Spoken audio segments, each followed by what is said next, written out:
सब ब्रजवासी पहुंचे और कुरुक्षेत्र में जाकर के जैसे ही देखा, महाराज बड़े बड़े महल खड़े हैं, बड़ी बड़ी अटारियां, ऐसे तो शिविर लगे थे कि महल जैसे शिविर दिख रहे थे, और सब जगह भीड़ लगी है। केवल किसकी? बोले द्वारिकाधीश पधारे, उनके दर्शन की भीड़ लगी है।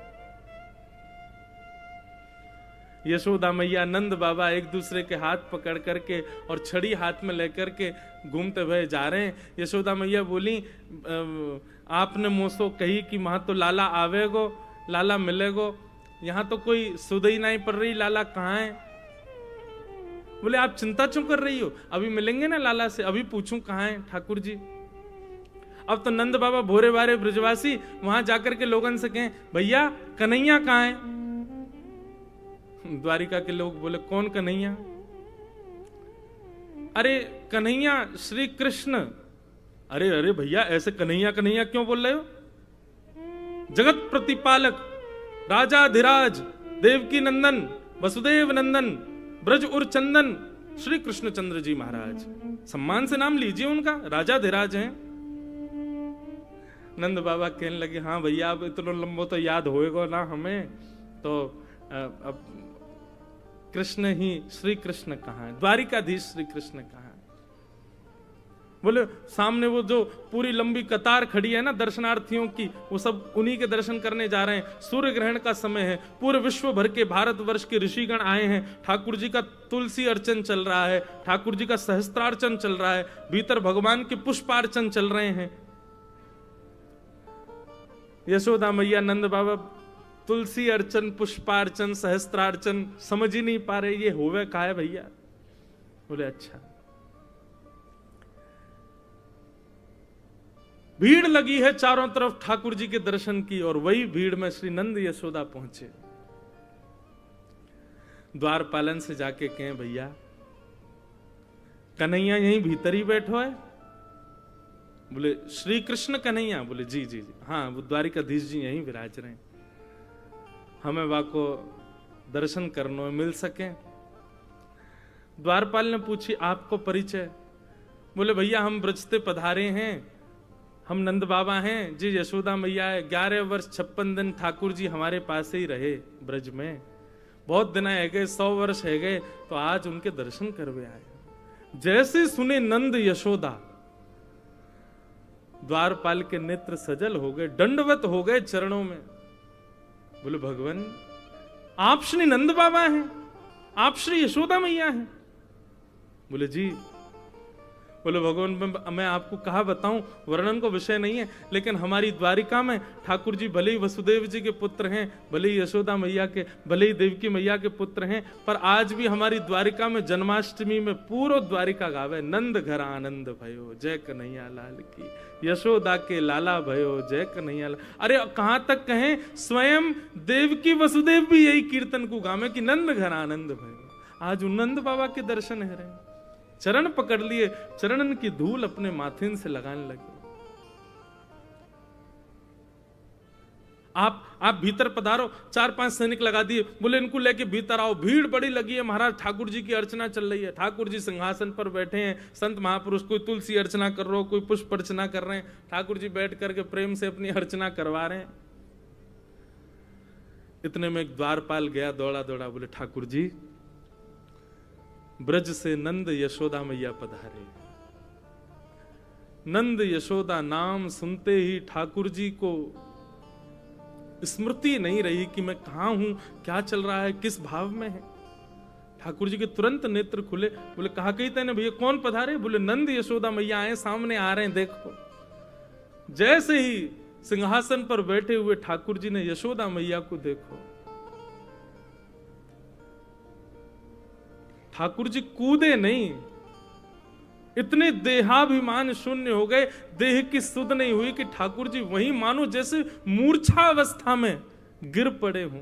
संभाला सैनिकों ने जाकर के, बोले मुंह को लेके चल, मेरी यशोदा मैया आ रही है, जल्दी लेके चल, विलंब मत करे। ठाकुर जी को लेकर के आए। यशोदा मैया के नेत्रों की ज्योति अभी उतनी है नहीं, रो रो करके कृष्ण के स्मरण में यशोदा मैया के नेत्रों की ज्योति चली गई है।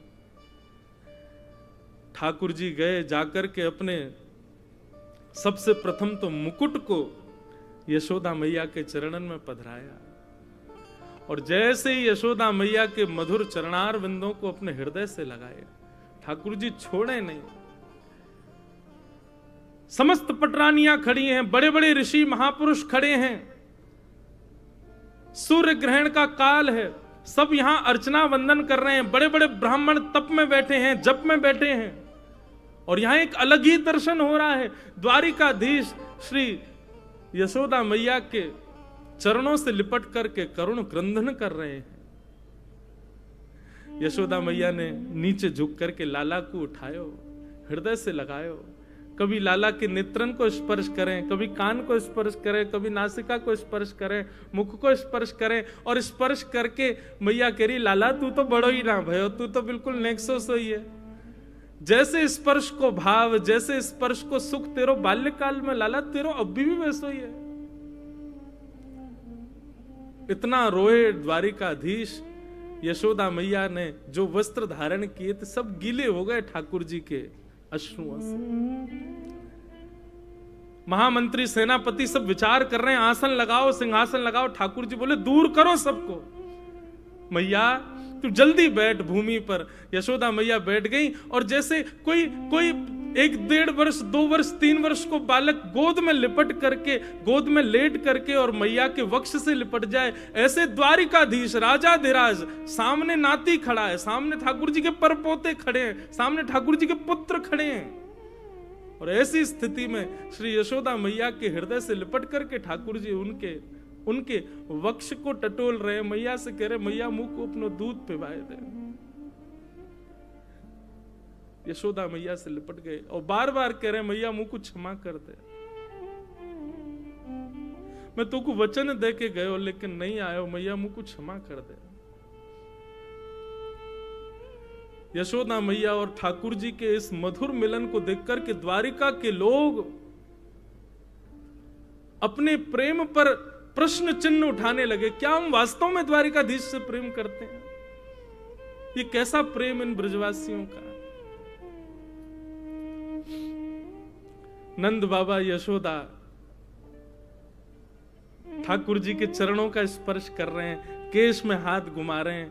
यशोदा मैया वक्ष से लगा करके लाल जी को खूब दुलार कर रही है। ठाकुर जी भूल गए कि पुत्र पौत्र सब खड़े हैं मेरे, नन्हे से बालक के भांति यशोदा मैया के अंग से लग गए। और पूरे सूर्य ग्रहण के समय में यही अनुष्ठान चला, प्रेम का अनुष्ठान, ब्रज द्वारिका मिलन के प्रेम का अनुष्ठान।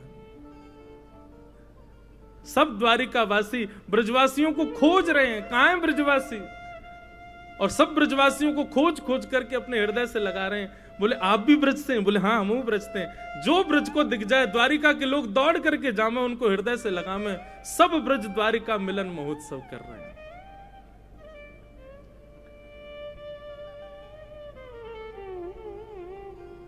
ठाकुर जी की स्थिति देख करके श्री रुक्मणी जी आई और गोद में लेटे द्वारिकाधीश के हस्त का स्पर्श करने लगी। यशोदा मैया को जैसे दिखी, मैया बोली, लाला जे लक्ष्मी सी दिख रही है, या कि देखियो केशन में कछु चमक रो है, या के घरे में ऐसा सुंदर नवलखा को हार लग रहा है, भैया ये लक्ष्मी सी दिख रही है, लाला जे कौन है? जैसे रुक्मणी जी आई, ठाकुर जी की विरह वेदना शांत हुई। भगवान अपनी स्थिति देख रहे थे, ये काब है, ये कैसे हम लिपट गए। तुरंत यशोदा मैया की गोद में ठाकुर जी बैठ गए। अच्छा, पूज्य पिताजी महाराज कथा में एक प्रसंग कहते हैं बंधुओं कि द्वारिकाधीश भगवान के पुत्र प्रद्युम्न की आयु 50 वर्ष, भगवान के परपौत्र अनिरुद्ध की आयु 25 वर्ष, और स्वयं द्वारिकाधीश की आयु 16 वर्ष। पुत्र 50 वर्ष का, नाती 25 वर्ष का, और परदादाजी 16 वर्ष के। ठाकुर जी 16 वर्ष से ऊपर। 16 वर्ष तो आज 16 वर्ष के, अगर कलयुग में ठाकुर जी पधारे 16 वर्ष के नहीं होंगे, मुंह लगे और कम है जाएंगे। क्यों? जिस अवस्था में विकार आने उत्पन्न हो जाते हैं, ठाकुर जी उस अवस्था से ऊपर नहीं जाते। विकार आने मतलब जहां पर वोकल कॉर्ड बदलना शुरू हो जाए, दाढ़ी मूंछ आनी शुरू हो जाए, आप थोड़े बड़े बड़े से लगने लग जाओ, ये समझ जाओ कि अब ये विकार अवस्था है। ठाकुर जी उस अवस्था में कभी नहीं आते। ठाकुर जी सदा सहज अवस्था में रहते हैं, बाल अवस्था में रहते हैं। तो ठाकुर जी यशोदा मैया गोद में ही बैठे हैं और मैया से कह रहे, मैया जे तेरे ही यमुना में दीपदान को प्रताप सामने बैठो है। यशोदा मैया बोली मतलब? अच्छा ठाकुर जी को एकांत में गए हो सिंहासन? नहीं, वही चौक में ही बैठे हैं यशोदा मैया गोद में, और चारों तरफ लाखों दर्शनार्थी ब्रजवासी और द्वारिका के लोग बैठे हैं। मैया जे रुक्मणी है जासे मेरो ब्याह भयो है, तेने बड़े दीपदान किए, मेरे लाला की लक्ष्मी जैसी बहू आवे, मेरे लाला की ऐसी बहू आवे कि चार लोग देख के कहें अरे भैया ऐसी बहू होनी चाहिए। मेरे लाला की ऐसी बहू आवे कि पूरा ब्रजमंडल युग युगांतर तक याद रखे। देख ले मैया तेरी बहू सामने बैठी है। एक भुजा से द्वारिकाधीश को हृदय से लगा रही हैं, दूसरी भुजा से श्री रुक्मणी जी को हृदय से लगा रही हैं। रुक्मणी जी के भी नेत्र सजल हो गए यशोदा मैया के अंग से लग करके। खूब स्नेह किया।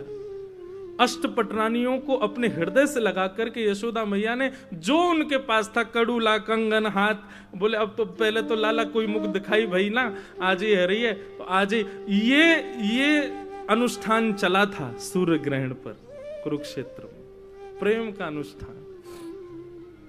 यशोदा मैया कोई को अपनी पाजेब उतार के पहना रही हैं, कोई को अपने हाथन की अंगूठी दे रही हैं, कोई को अपने गले को हार उतार के दे दें, कोई को अपने कानन को कुंडल दे रही हैं। सब मना करें, बोले मैया आपको, बोले नहीं ये मेरी मुख दिखाई है, तू मेरी बहू है, मेरे लाला की बहू है, क्यों नहीं दूंगी, ये सब तुम्हारा ही तो है, तुम्हारे काजी तो मेरे पास है। देवे को अवसर ना मिलो, आज मिलो तो पीछे क्यों रहूं। ये था बंधुओं ब्रज द्वारिका मिलन। और तभी पता चली भीतर बैठी देवकी मैया को कि यशोदा जी आई।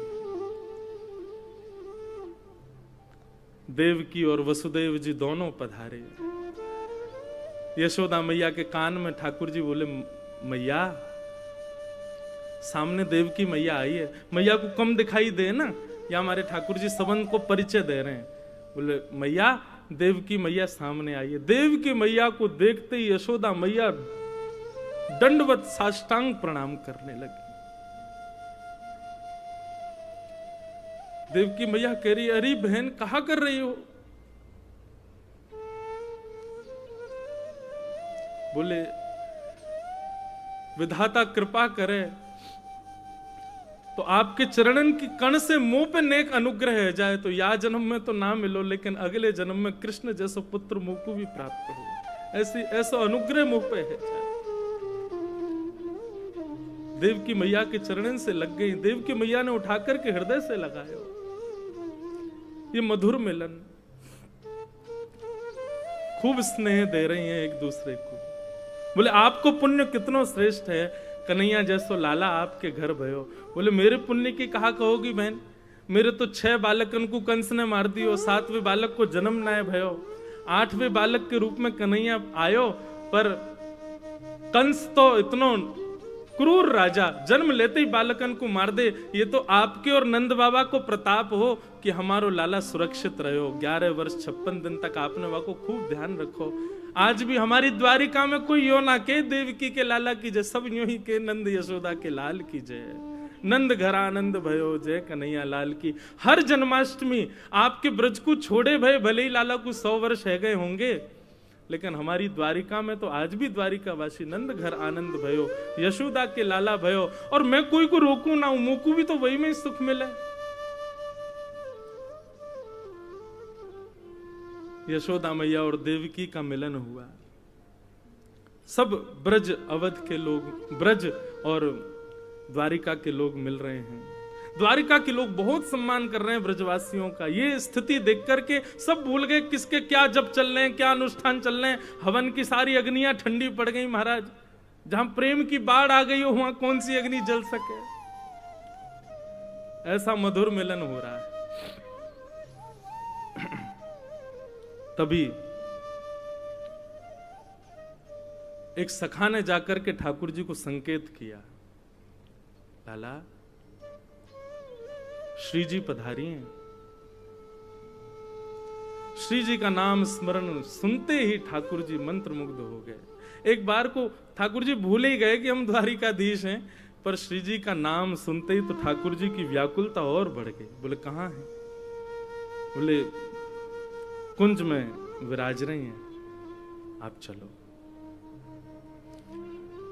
ठाकुर जी बड़े सहमे सहमे से श्री जी के पास जा रहे हैं। जैसे ही ठाकुर जी ब्रजवासियों के शिविर में प्रवेश करते हैं, किशोरी जी बैठी हैं। किशोरी जब से ब्रज छोड़ के ठाकुर जी गए ना, तब से एकांत में रहती हैं, बस अष्ट सखियों के मध्य में रहती हैं, बहुत कम वार्ता करती हैं। जैसे ही ठाकुर जी ने शिविर में प्रवेश किया, किशोरी जी के नेत्र खुले। तुरंत ललिता, मुंह को ऐसा क्यों लग रहा है कि कन्हैया आ रहे हैं? बोले नहीं, कन्हैया क्यों आएंगे? अभी अभी मुंह को पता चली, उनको तो सहस्त्रार्चन, तुलसी अर्चन आदि सब चल रही है। वो सूर्य ग्रहण को समय है ना, तो सब वहीं व्यस्त हैं। पूरे भारतवर्ष के बड़े बड़े संत ऋषि पधारे हैं, सब वहीं पर अर्चना कर रहे हैं। वो तो बहुत व्यस्त हैं, लाडली जी वो कैसे आवेंगे? किशोरी जी बोली, मुझे उनके तन की सुगंध पता है, और इस समय आभा मंडल वायु जो बह रही है उसमें ठाकुर जी के तन की सुगंध आ रही है, और मुझ को पूर्ण विश्वास है कि श्याम सुंदर पधार रहे हैं। इतने में ही शिविर का जो कपाट था वो खुलना हुआ, और जैसे ही वहां से प्रवेश किया द्वारिकाधीश ने, देख करके सब सखियां भाव विह्वल हो गई। किशोरी जी भाव विह्वल नहीं हुई, नीचे नेत्र करके बैठी हैं। पता है कि ठाकुर जी आ गए, पर देखूं कैसे, किस अंग को पहले देखूं? 100 वर्षों की प्रतीक्षा। चरणों को देखूं, हस्त कमल को देखूं, मुखमंडल को देखूं, कहां से प्रारंभ करूं देखना? ठाकुर जी जहां खड़े वहां से मुंह इतर करके श्री जी बैठी। कैसे देखूं, किसको पहले देखूं? ललिता विशाखा को थोड़ी सुध आई, श्री जी के बगल में स्थान था, वहां आसन ठाकुर जी का पधराया, इत्र का छिड़काव किया, गुलाब जल बिछाए। आओ लालन विराजो। ठाकुर जी बोले नहीं। अपना मुकुट उतार करके श्री जी के चरणों में रखे, और श्री जी के सिंहासन से टेक लगा के ठाकुर जी चरणों में विराजमान हो गए, चरणों में बैठ गए। और स्वयं द्वारिकाधीश अपने कर कमलों से श्री जी के मुखमंडल को अपनी ओर करते हैं, और कितना सुंदर स्वरूप है श्री जी का।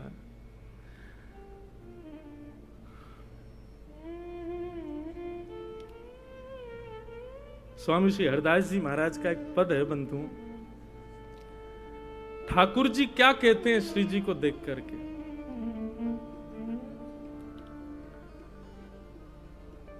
प्यारी जू जब जब देखूं तेरो मुख, तब तब नयो नयो लागत। हे श्यामा जी, वैसे तो आप निरंतर द्वारिका में भी हम रहें तो हमारे चित्त में रहती हैं, पर निरंतर आपके हर बार के रूप की वर्णन कहा करूं? हर बार एक नयो रूप से दिखे आप में। स्वामी श्री हरदास जी कहते हैं, प्यारी जू जब जब देखूं तेरो मुख, तब तब नयो नयो लागे, तब तब नयो नयो लागे। ऐसे भ्रम होत में काहू, देख न री दुति को दुति लेखन न कागत। ऐसा लगे आपको देख करके कि शायद पहले मैंने कभी देखो ही ना, ये तो कोई नयो रूप है। रूप तो वही है, लेकिन वाकई कांति ऐसी अद्भुत है जाए कि हर बार ऐसा लगे कि मैंने कोई नयो रूप देखो। आपके अरूप की बलैया। कोटि चंद्र ते कहां दुराऊं, री नए नए रागत। श्री हरिदास के स्वामी श्यामा, कहत काम की साथी। न होई तुष्टि रही निस दिन जागत।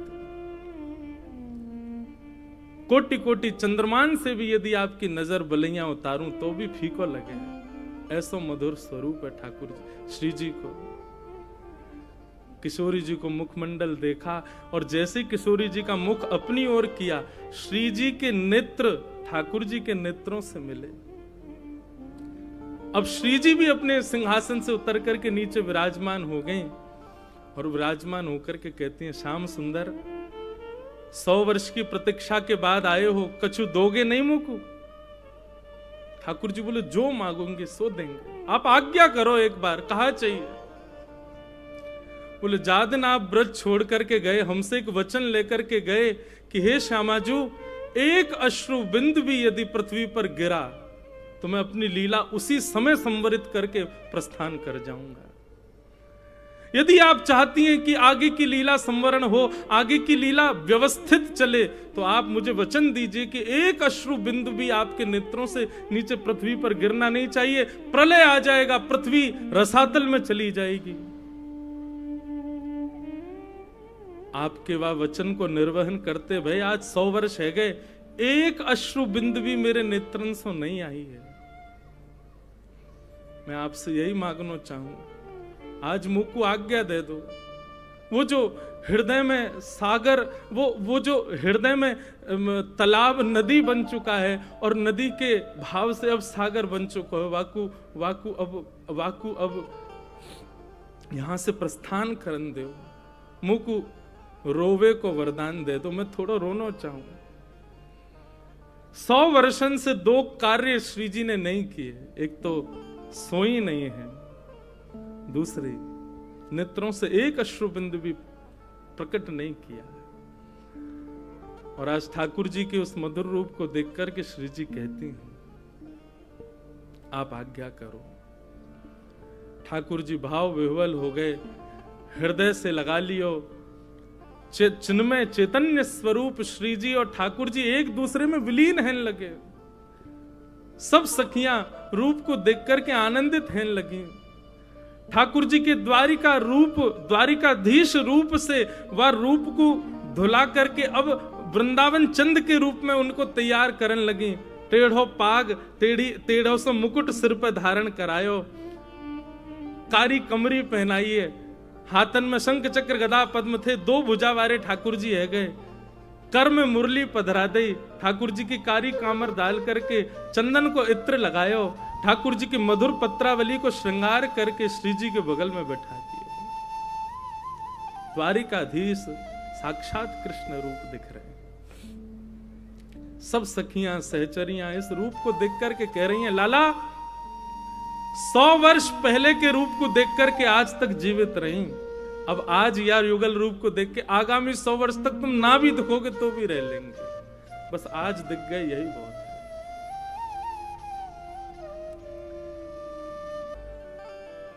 ठाकुर जी श्री जी से मिले।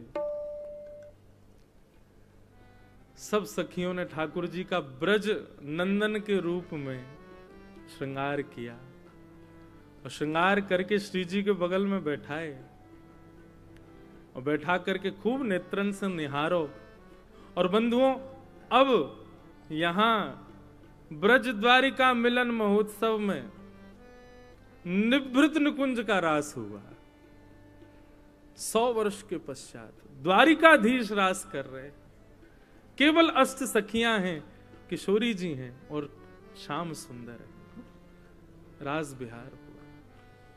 रास बिहार के पश्चात श्री जी ने अब आज्ञा, ठाकुर जी ने आज्ञा मांगी, हे लाडली जी, अब बस कछु दिना की प्रतीक्षा और है। वैसे तो मैं नंदनंदन रूप से नित्य वृंदावन में विराजमान हूं, पर कछु दिना की प्रतीक्षा के पश्चात ये लीला पूर्ण होएगी और हम और आप पुनः अपनी कुंज में प्रवेश करेंगे और सदा सर्वदा के लिए ये रास अनवरत वृंदावन में चलता रहेगा। और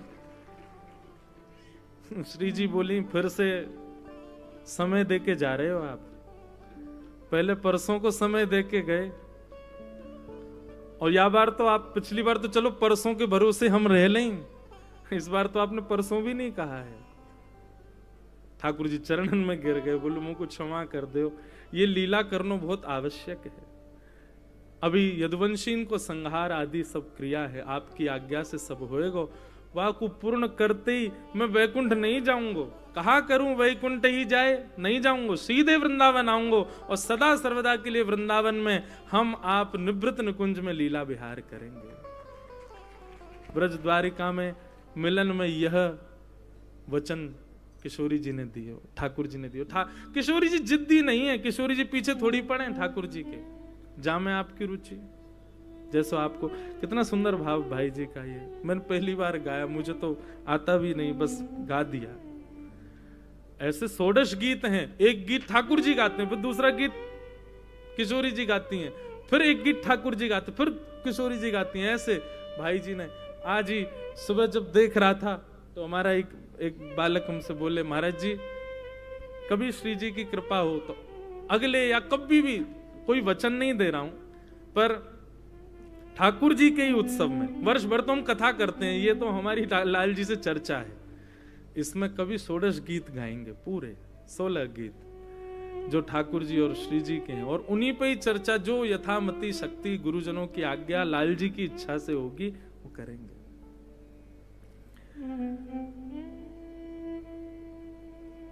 तुमरो सुख ही है मेरो सुख, जानना कछु सुख जानो। आप जिसमें सुखी वही मेरो सुख है, और मेरे लिए अन्य कोई, मेरे द्वारा निर्मित कोई सुख नहीं है लाल जी। आपको जिसमें प्रसन्नता वही मेरा सुख है, तो मैं अपना सुख बताऊं कैसे? श्री जी के भाव सुन करके ठाकुर जी ने आज्ञा मांगी, ठाकुर जी वहां से प्रस्थान कर गए। आज 100 वर्ष के बाद श्री जी ने पहली बार कही, ललिता जी शयन शैया लगाओ, आज शयन करेंगे हम 100 वर्ष के बाद। ठाकुर जी की काली कामर नित्य श्री जी ओढ़ती हैं और वंशी को अपने चित्त से लगाती हैं। आज 100 वर्ष के बाद श्री जी को निद्रा आई है, पड़ गई शयन शैया पर। ठाकुर जी जैसे ही लौट करके गए, ठाकुर जी का अद्भुत श्रृंगार ब्रज के नंदन बना के भेजे गोपी ने।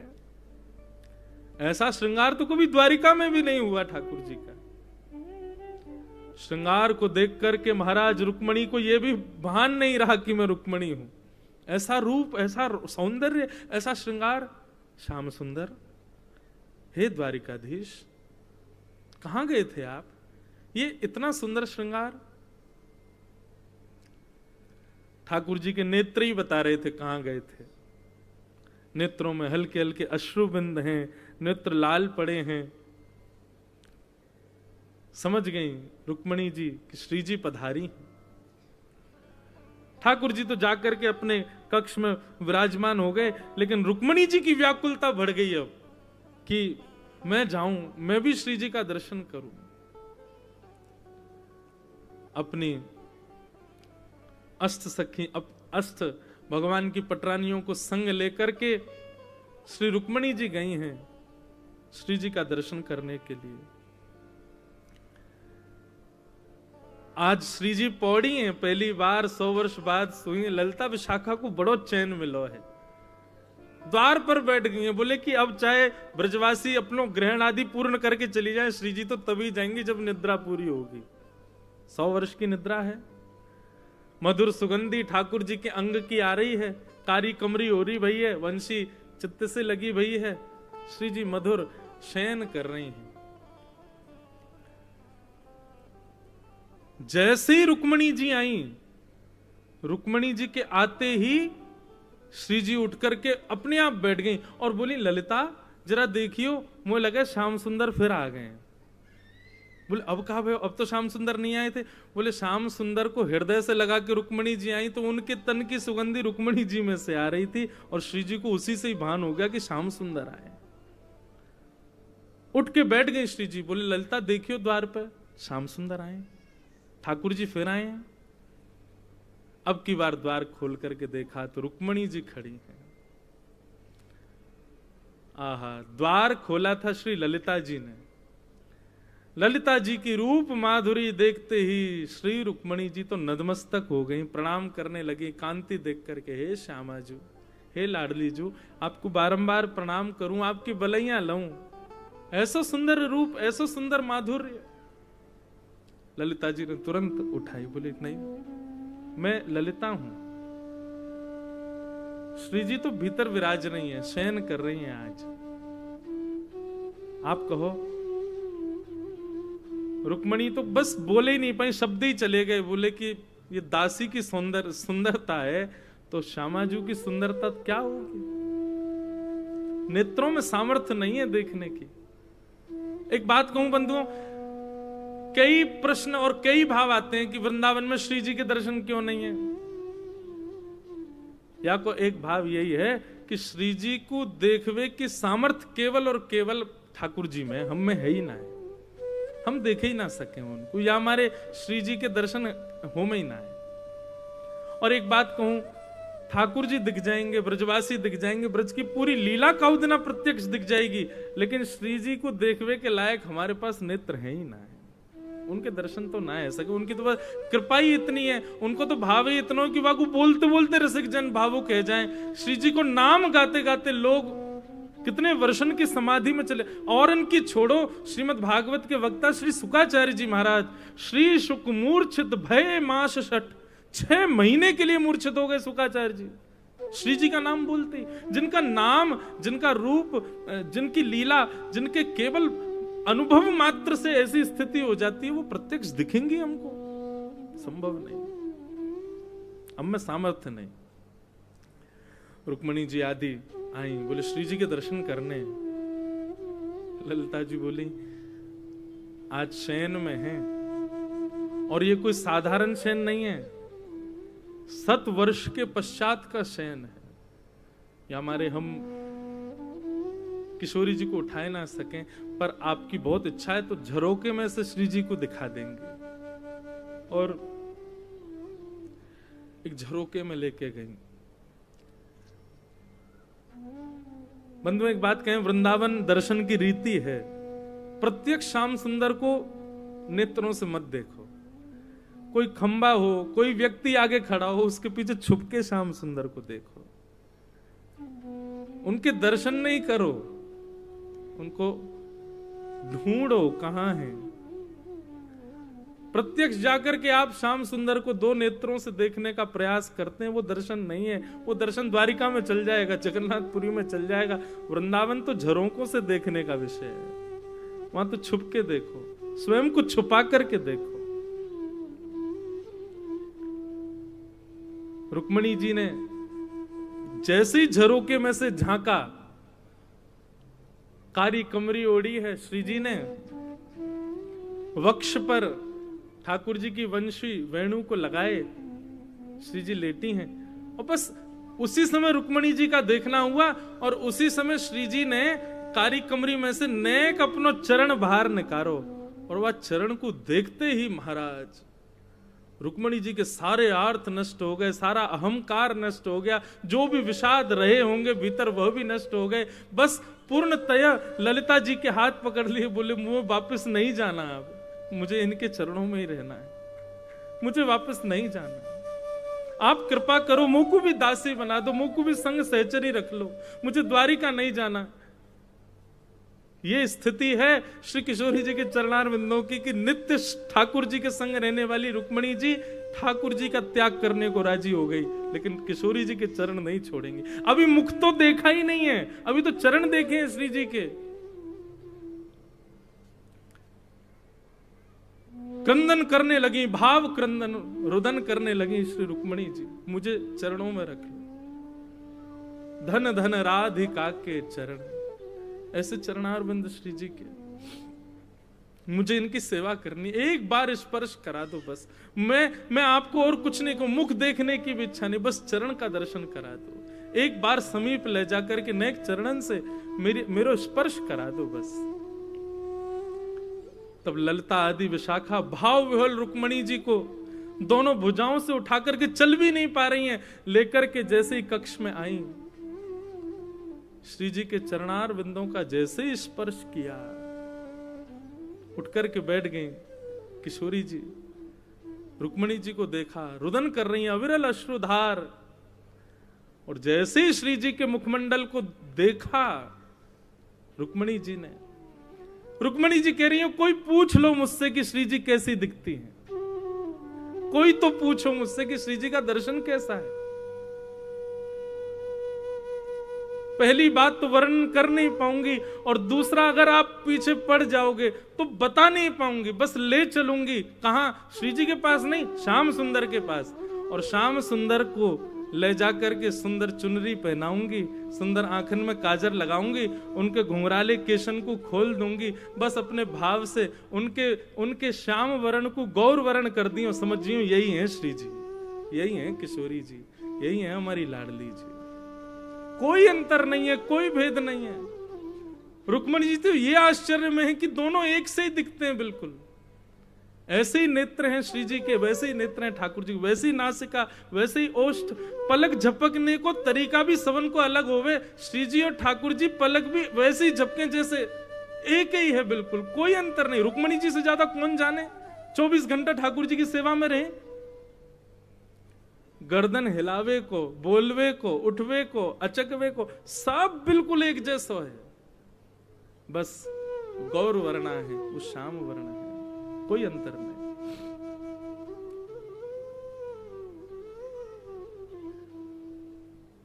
ये है असली ब्रज द्वारी का मिलन।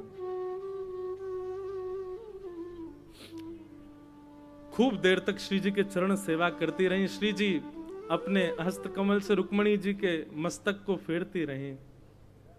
आपस में खूब प्रेम चर्चा, भाव चर्चा हुई। रुक्मणी जी ने प्रार्थना की कि श्री जी 16,100 सखियां और हैं, मेरी बहन 16,100 और हैं, आप कृपा करो ना, मैं तो चाहूं कि ऐसा दर्शन उनको भी प्राप्त हो। ये सेवा आप तो ऐसी कृपा कर दो, हम यहां से द्वारिका जाएंगे ही नहीं। 16,108 को आप अपने संग ले चलो। अगर आप हमसे पूछो तो हम तो आपको वर्ण करवे, आपसे ब्याह करवे को तैयार हैं। 16,108 आपके संग चल देंगे वृंदावन, हमें ना जानो द्वारिका। द्वारिकाधीश रहे अपने यदुवंशी के संग, हमें तो आपको संग चाहिए, अब आपके संग चलेंगे। किशोरी जी बोली नहीं, ध्यान रखो हमारे हृदय बिहारी को, कछु दिना के बात हो रहे, खूब स्नेह करो, खूब भाव, फिर आप आ जाइयो कुंज में, आप भी विराजमान है जाइयो, वहां कुंज की लीला में फिर संग रहेंगे। और रुक्मणी जी प्रणाम करके आज्ञा लेकर के कि आप पधारो, ऐसा भाव रख करके गई। श्री जी बोली ठीक है, मैं प्रयास करूंगी, आऊंगी। और रुक्मणी जी वापस चली गई। प्रतीक्षा कर रही हैं कब श्री जी पधारेंगी, कब किशोरी जी आएंगी। और सायंकालीन समय भयो, 16,100 पटरानियां अपनी पलकें बिछाएं खड़ी हैं, सब प्रतीक्षा कर रही हैं श्याम सुंदरा श्री किशोरी जी पधारेंगी। और तभी ललिता विशाखा सब अष्ट सखीन के साथ श्री जी पधारी। श्री जी के रूप माधुरी को दर्शन, श्री जी के चरणन को दर्शन, श्री जी के भाव को दर्शन करके सब निहाल हो गई। कितनी तो मूर्छित हो गई, गिनती नहीं, श्री जी को रूप देख करके। खूब सारी सामग्री प्रस्तुत की गई। गर्म दूध का पात्र, अब सखियों को सबने, रुक्मणी आदि ने कही आप सब कोने हैं, जाओ हम सेवा में रहेंगी, हम कुछ सेवा को अवसर दो। और सिंहासन पर विराजमान करके श्री जी के कोई भगवान की पटरानी श्री जी के पामन में नूपुर पहना रही है, कोई हाथन में कड़ूला पहना रही है, सुंदर श्रृंगार कर रहे हैं, महावर लगा रही हैं। रुक्मणी जी पत्रावली बना रही हैं, श्री जी को श्रृंगार कर रही हैं, माला पहना रही हैं, इत्र छिड़क रही हैं, सुंदर कुंज जैसी बनाई है। और सब सखियां श्री जी की सेवा में। और ऐसे नहीं कि कोई भार पड़ रहा हो, बल्कि एक दूसरे से जिज्ञासा कर रही हैं, अब नेक मोकू दे दे अवसर, अब नेक मोकू दे दे अवसर। सबके अंदर जिज्ञासा, हम जाएं श्री जी के पास, उनकी सेवा करें। सामग्री पधराई गई सामने पाने के लिए। और तभी रुक्मणी जी ने भाव गलती से बोल दिया, बोले आप प्रसाद पालो, तो मना कर रही थी तो गलती से मुख से निकल गया। ये हमारे द्वारिकाधीश को अधरामृत है। अधरामृत शब्द सुनते ही श्री जी ने तुरंत वो दुग्ध को पात्र जो बहुत गर्म हो, तो अब सखियां संग होती तो फूंक करके नेकवा को ठंडो करके तब श्री जी को पवाती, लेकिन सखियां तो सब दूर खड़ी हैं। अब तो सब कृष्ण पटरानियां चारों तरफ बैठी हैं, कोई ने विचार नहीं किया। और महाराज श्री जी ने जैसी पता चली अधरामृत, 100 वर्ष बाद अधरामृत प्राप्त हो ठाकुर जी को, तुरंत उठाई करके मुख से लगा करके पान करन लगी। इतने में सब सखियां भी दौड़ी दौड़ी गईं। मुख के कुछ भागंशों वो अधरामृत छिटक रहे हो, सब ललिता विशाखा आदि सखियां अंजलि फैला करके बैठ गईं। 2-4 बूंद भी यदि हमको प्राप्त हो जाए तो कृपा हो जाए। यहाँ तो श्री जी केवल ठाकुर जी को अधरामृत ले रही हैं, लेकिन सखियां तो अंजलि फैला करके श्री जी ठाकुर जी दोनों को अधरामृत पान कर रही हैं। और वही अधरामृत को पान जो सहचरियां कर रही हैं, उन सहचरियन के मिलित अधरामृत को पान सब कृष्ण पटरानियां कर रही हैं। अद्भुत भाव दशा, वर्णन नहीं हो सकता उसका। ऐसी हमारी श्यामाजू ठाकुर जी के चरणन में छाले पड़ गए, कथा सबको पता है। रुक्मणी जी ने जब दर्शन किए तो फिर ठाकुर जी ने बताई, श्री जी के चित्त में हमारे चरण विराजमान हैं, उनके चित्त में हमारे चरण विराजमान है। यही हमारे ये भाव दशा भई है। बोलो ब्रज द्वारिका मिलन महोत्सव की जय। ये है ब्रज द्वारिका को वास्तविक मिलन।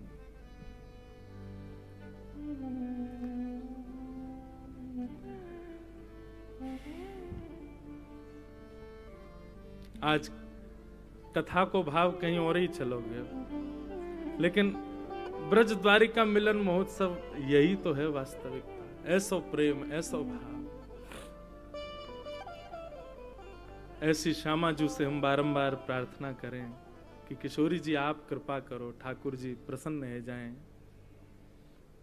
हे सुन राधिका दुलारी, तेरे द्वार का भिखारी हूँ मैं, शाम का पुजारी,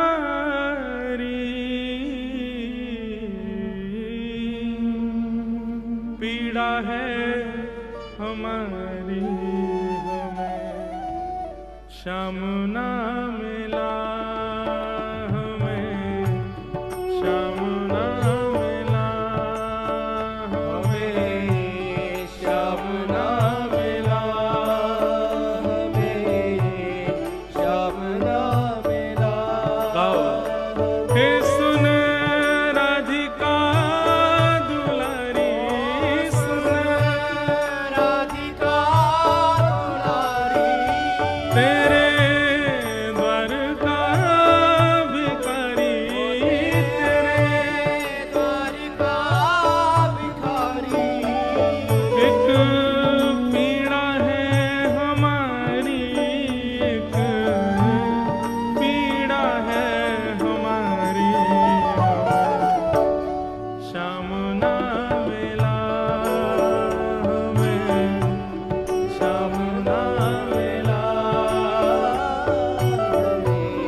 भाव गाते गाते जब लाल जी को देखते हैं ना तो फिर कुछ अलग गाने का मन होता है। हमें श्याम मिल गया,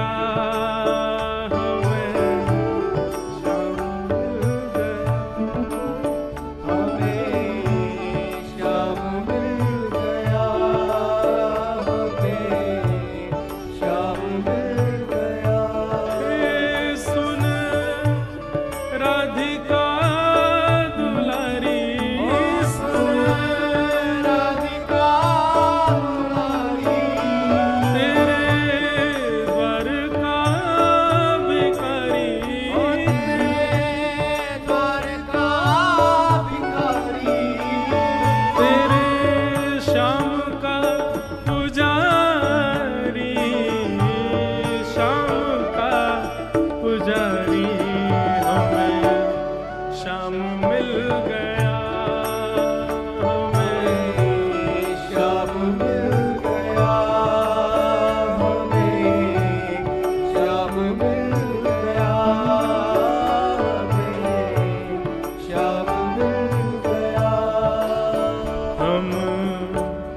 सोचते थे कान्हा कहीं कुंजन में होगा,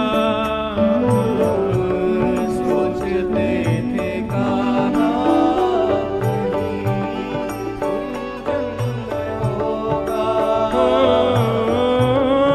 अभी तो मिलन का हमने सुख नहीं होगा, अभी तो मिलन का हमने सुख नहीं होगा। सुन के प्रेम की परिभाषा, सुन के प्रेम की परिभाषा मन में बंधी थी जो आशा, मन में जगी थी जो आशा, आशा हुई रे निराशा, झूठी दे गया दिलासा, श्याम ना मिला हमें, श्याम ना मिला हमें, श्याम ना मिला, श्याम ना मिला। बोलो वृषभानु दुलारी की। बंधु आप सब लोग क्षमा करें, हम यहाँ किसी के वश में या किसी की प्रसन्नता के लिए कथा नहीं कर रहे। मैं तो कभी ऐसे भाव, मैं आंख बंद करके कथा कहता हूँ, खुद को ही सुनाता हूँ, आप सुनो नहीं सुनो अब भाव है, पर ये भाव जो भी हैं सब हमारे लाल जी के चरणों में अर्पित हैं। सब जगह ये भाव प्रकट नहीं हो पाते, इसलिए अब लाल जी को उत्सव मैं ही मना करूं कि ठाकुर जी के आगे रोना नहीं चाहिए और हम ही इतने भावुक कह रहे हैं तो कैसे काम चलेगा। इसलिए चलो अब सब लोग नाचो। श्यामा हृदय कमल सो प्रगट्यो, श्यामा हृदय कमल सो प्रगट्यो, श्यामा हृदय कमल सो प्रगट्यो, श्यामा हृदय कमल सो प्रगट्यो, और श्याम हृदय तू भाई वृंदावन प्यारो वृंदावन, प्यारो हे वृंदावन मेरो वृंदावन, हे वृंदावन प्यारो वृंदावन, सब सुख सागर रूप उजागर रहे वृंदावन धाम, सब सुख सागर रूप उजागर रहे वृंदावन धाम। ओ रूप गोस्वामी प्रगट कियो जहाँ, रूप गोस्वामी प्रगट कियो, रूप गोस्वामी प्रगट कियो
मदन